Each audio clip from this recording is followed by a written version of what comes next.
दिवाळीच्या सुट्टीत घरी आलेल्या जयाला तिच्या सासूबाई सकाळपासून नुसतं निहाळत होत्या. जया मात्र सकाळपासून कामात मग्न असल्याने तिचे याकडे फारसे लक्ष नव्हते. शेवटी न राहून सासूबाईंनी विचारलेच, "काय ग जया, तू घातलेले कानातले सोन्याचे आहेत का?" "हो आई, मागच्याच महिन्यात केले होते," जयाने उत्साहाने सांगितले. "रवीने करून दिलेत का?" सासूबाईंनी विचारले. "नाही आई, माझी भिशी निघाली आणि मागच्या महिन्यातूनच केले," जयाने सांगितले. त्यावर सासूबाई पुढे काहीच बोलल्या नाहीत. जयासुद्धा कामामध्ये व्यस्त झाल्याने तिने सुद्धा याबाबत जास्त विचार केला नाही. संध्याकाळी स्वयंपाक वगैरे आटोपल्यावर जया सासूबाईंना जेवायला बोलवायला गेली. ती म्हणाली, "आई, स्वयंपाक झालाय. बाबा जेवण करून जरा बाहेर गेलेत. स्वराचे सुद्धा जेवण झालंय आणि यांना घरी यायला उशीर होणार आहे," असे त्यांनी सांगितले. "बहुतेक बाहेरून जेवण करून येतील. आपण सुद्धा जेवण करून घेऊया." "मला भूक नाही," सासूबाई म्हणाल्या. "काय झाले आई, तुम्हाला बरं वाटत नाहीये का?" जयाने विचारले. "एकदा सांगितले ना भूक नाही म्हणून, उगाच माझी काळजी असल्याचे नाटक करू नकोस. तू कर जेवण," सासूबाई जरा रागानेच म्हणाल्या. आता मात्र जयाला कळून चुकले की सासूबाई नक्कीच रागात आहेत. दुपारपासून त्या आपल्याशी नीट बोलत नाहीयेत हे पण तिच्या लक्षात आले. जया नुकतीच दिवाळी साजरी करण्यासाठी तिच्या गावी असलेल्या सासरी आली होती. नोकरीनिमित्ताने रवी, जया आणि आपल्या 2.5 वर्षाच्या स्वरासह शहरात राहायचा. गावी त्याची वडिलोपार्जित घर आणि 3 एकर जमीन होती. जमीन कोरडवाहू असल्याने जमीन फारसे उत्पन्न होत नव्हते. बऱ्यापैकी पगाराची नोकरी असल्याने तो शहरात राहत होता.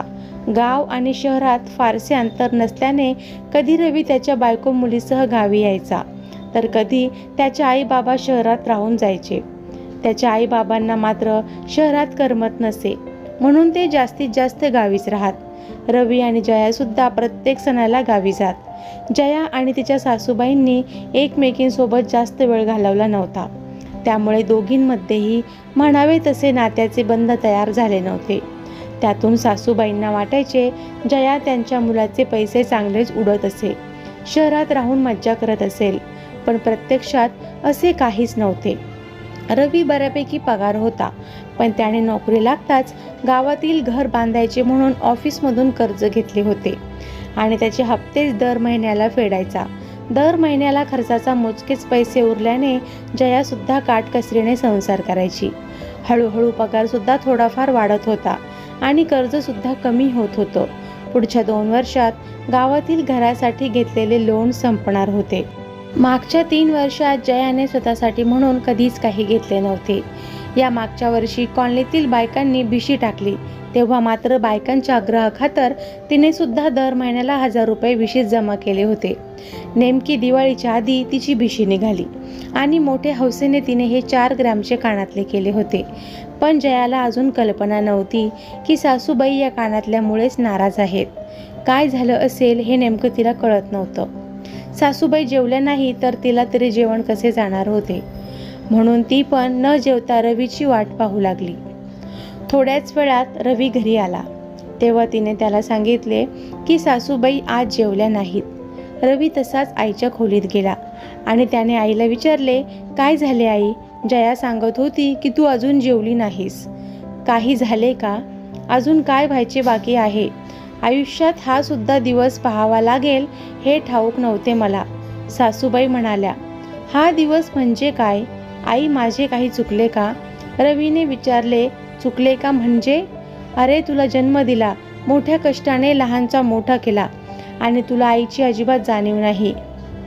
बायको पुढे तुला कोणीच दिसत नाही." सासूबाई म्हणाल्या, "असे नाही आई, तुला असं का वाटतंय? माझं काय चुकलं ते सांग ना," रवीने पुन्हा विचारले. "बायकोला दिवाळीच्या सोन्याच्या कानातले करून दिलेस आणि आईला साफ विसरलास," सासूबाई म्हणाल्या. "नाही आई, मी नाहीत केले.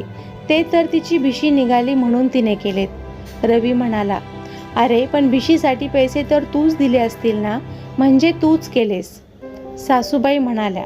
आता मात्र रवीला आईच्या नाराजीचे कारण कळले होते. आईला कसे समजावून सांगावे ते रवीला कळत नव्हते. आई मात्रा काढून बसली होती की जयाप्रमाणे आपल्याला सुद्धा सोन्याचं काहीतरी बनवून पाहिजे. शेवटी रवी आईला म्हणाला, आई माझ्याकडे सध्या 10,000 जमा असतील, तू उद्या स्वतःसाठी काहीतरी बनवून घे. आता मात्र आईला आनंद झाला. ती रवीला म्हणाली, ठीक आहे मग उद्या आपण जाऊयात गावच्या सराफाच्या दुकानात. दुसऱ्या दिवशी रवी आणि सासूबाई सराफाच्या दुकानात जायला निघाले. सासूबाईंनी मुद्दाम जयाला सुद्धा सोबत घेतले. सांगितले जेणेकरून तिलाही कळेल की आपल्या मुलाची आपल्यावर किती प्रेम आहे ते. मग तिघेही सराफाच्या दुकानात पोहोचले. रवीचे बजेट 10,000चे होते, मात्र सासूबाईंना तिथे 25,000चे पेंडंट पसंत पडले. त्यांनी रवीला हट्ट केला की त्यांना हेच हवे. त्याने आईला सांगितले की सध्या काहीतरी स्वस्तातलं घे, पुढे पैसे आले की तो आईला असे पेंडंट घेऊन देईल. पण आई काही समजायला तयार नव्हती. रवी आपल्याला जयासमोर नाही म्हणतोय हा त्यांना आपला अपमान वाटला आणि त्या रागारागाने दुकानातून बाहेर पडल्या आणि तडक घराच्या दिशेने निघाल्या. त्यांना आता खूप राग आलेला होता. थोड्याच वेळात रवी आणि जया दोघेही घरी परतले. सासूबाई रवीला काही बोलणार इतक्यात रवीने आईच्या हातात एक छोटीशी डब्बी ठेवली. आईने उघडून बघितले तर त्यात तेच पेंडंट होते जे त्यांना आवडले होते. ते बघून त्या खूप खुश झाल्या. आता सासूबाई घरी येणाऱ्या प्रत्येकाला आनंदाने आपले पेंडंट दाखवायच्या. शेजाऱ्यांना सुद्धा दाखवून झाले होते. एके दिवशी त्यांची मोठी जाऊ त्यांच्या घरी आली. तेव्हा जयाच्या सासूबाई तिला म्हणाल्या, बघितले का ताई, रवीने दिवाळीला मला हे पेंडंट करून दिले. अरे वा, तुझे बरे आहे बाई, रवी तुला काहीच कमी पडू देत नाही.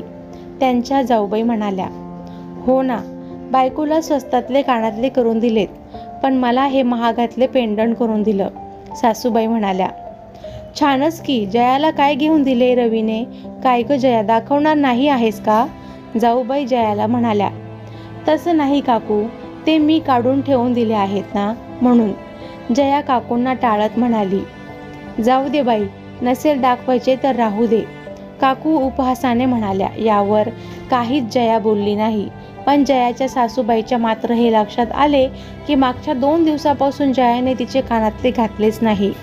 सासूबाईची जाऊ निघून गेल्यावर सासूबाईंनी जयाला विचारले, काय ग जया, मी 2-4 दिवसांपासून पाहते की तुझे कानातले घातलेच नाहीत, कुठे गेले कानातले? आई मी काढून ठेवले, जया म्हणाली. काढून तुझ्या माहेरच्यांना नेऊन दिलेस का?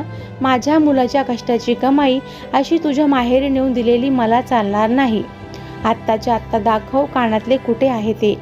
आहेत, मी खरंच काढून ठेवलेत, नंतर कधीतरी दाखवेल ना, जया मान खाली घालत म्हणाली. याचा अर्थ मला जे वाटते तेच खरं आहे. तू नक्कीच तुझ्या फाटक्या माहेरच्यांना नेऊन दिलेस. लग्नात तर तुझी काही हाऊस मौस केली नाही त्यांनी, ना हुंडा दिला. उलट आता माझ्याच मुलाच्या कष्टाच्या कामावर डोळा ठेवतायत. लाज सुद्धा नाही वाटत का तुझ्या घरच्यांना? सासूबाई रागाने म्हणाला. जया काहीच बोलली नाही. तिच्या डोळ्यात अश्रू दाटले. पण दारात उभ्या असलेल्या रवीने आईचे सर्व बोलणे ऐकले होते. तो आतमध्ये येऊन आईला म्हणाला, आई तू हे काय बोलत आहेस? बरं झालं तू आलास. तूच बघ बाबा, तुझ्या बायकोने काय प्रताप करून ठेवलेत. तू घेऊन दिलेले कानातले तिच्या माहेरच्यांना देऊन आलीये. जयाच्या सासूबाई म्हणाल्या, असे नाही आई, तू तिला किंवा तिच्या घरच्यांना काहीच बोलू नकोस. तुला काहीच माहिती नाहीये. रवी म्हणाला, तू बायकोच्या प्रेमात आंधळा झाला आहेस. पण मला सगळं दिसते आणि मी हे पटवून घेणार नाही. हिला सांग आत्ताच्या आत्ता ते कानातले घेऊन यायला. जयाच्या सासूबाई म्हणाल्या, नाही घेऊन येऊ शकणार आई ती, कारण तिने ते कानातले गहाण ठेवलेत. रवी म्हणाला, गहाण? पण का? हिला आणि काय गरज पडली पैशांची? सासूबाईंनी आश्चर्याने विचारले. त्या दिवशी तुला ते पेंडंट आवडल्यावर माझ्याकडे ते विकत घेणे इतके पैसे नव्हते, म्हणून जयाने तिचे कानातले गहाण ठेवून उरलेल्या पैशांची सोय केली. त्यामुळेच मी तुझ्यासाठी ते पेंडंट विकत आणू शकलो, रवीने सांगितले. हे ऐकून मात्र सासूबाईंना धक्काच बसला. त्यांनी कधी जयाला समजून घेतले नव्हते. उलट त्यांना वाटायचं की ही रवीचे पैसे वरचेवर उडत असेल आणि आपल्यावर खर्च करायला मज्जाव करत असेल. त्यांनी सतत तिला हे बोलून सुद्धा दाखवले होते. आपल्यासाठी जया तिचे कानातले गहाण टाकेल हे तर कधीच त्यांना ध्यानीमनीही आले नाही. पण आता मात्र त्यांना तिला बोलण्याचा पश्चाताप झाला होता. त्या तिच्याजवळ जाऊन तिला म्हणाल्या, मला माफ कर पुरी, मी नको नको ते बोलले तुला आणि तू मात्र माझ्या आनंदासाठी स्वतःचा सुद्धा विचार केला नाही. मी मात्र खूप स्वार्थी ठरले. एवढं अस्सल सोनं माझ्या घरात असताना मी मात्र या पिवळ्या सोन्याच्या मोहात पडले होते. मी आजवर एवढं जग पाहिलं तरी माणसांची पारख करायला कमी पडले. आजवर मी तुझ्या बाबतीत ज्या चुका केल्या त्याबद्दल मला माफ कर. आई, तुम्ही माझ्यापेक्षा मोठे आहात, वयाने आणि अनुभवाने सुद्धा. माफी मागू नका. मी तुमच्यात नेहमीच माझ्या आईला बघत आले. माझा खरंच तुमच्यावर राग नाही, जया म्हणाली. यानंतर दोघी सासूसुनांना नात्यातली दरी कायमची मिटली. तेव्हापासून सासू सुनेचे नाते आणखीनच घट्ट झाले. कधी कधी इतरांबद्दल मत बनवायच्या आधी आपल्याला आपल्या आतमध्ये डोकावून पाहणं गरजेचं असतं. नाहीतर अस्सल सोन्यासारखे नाते गमवायला वेळ लागणार नाही.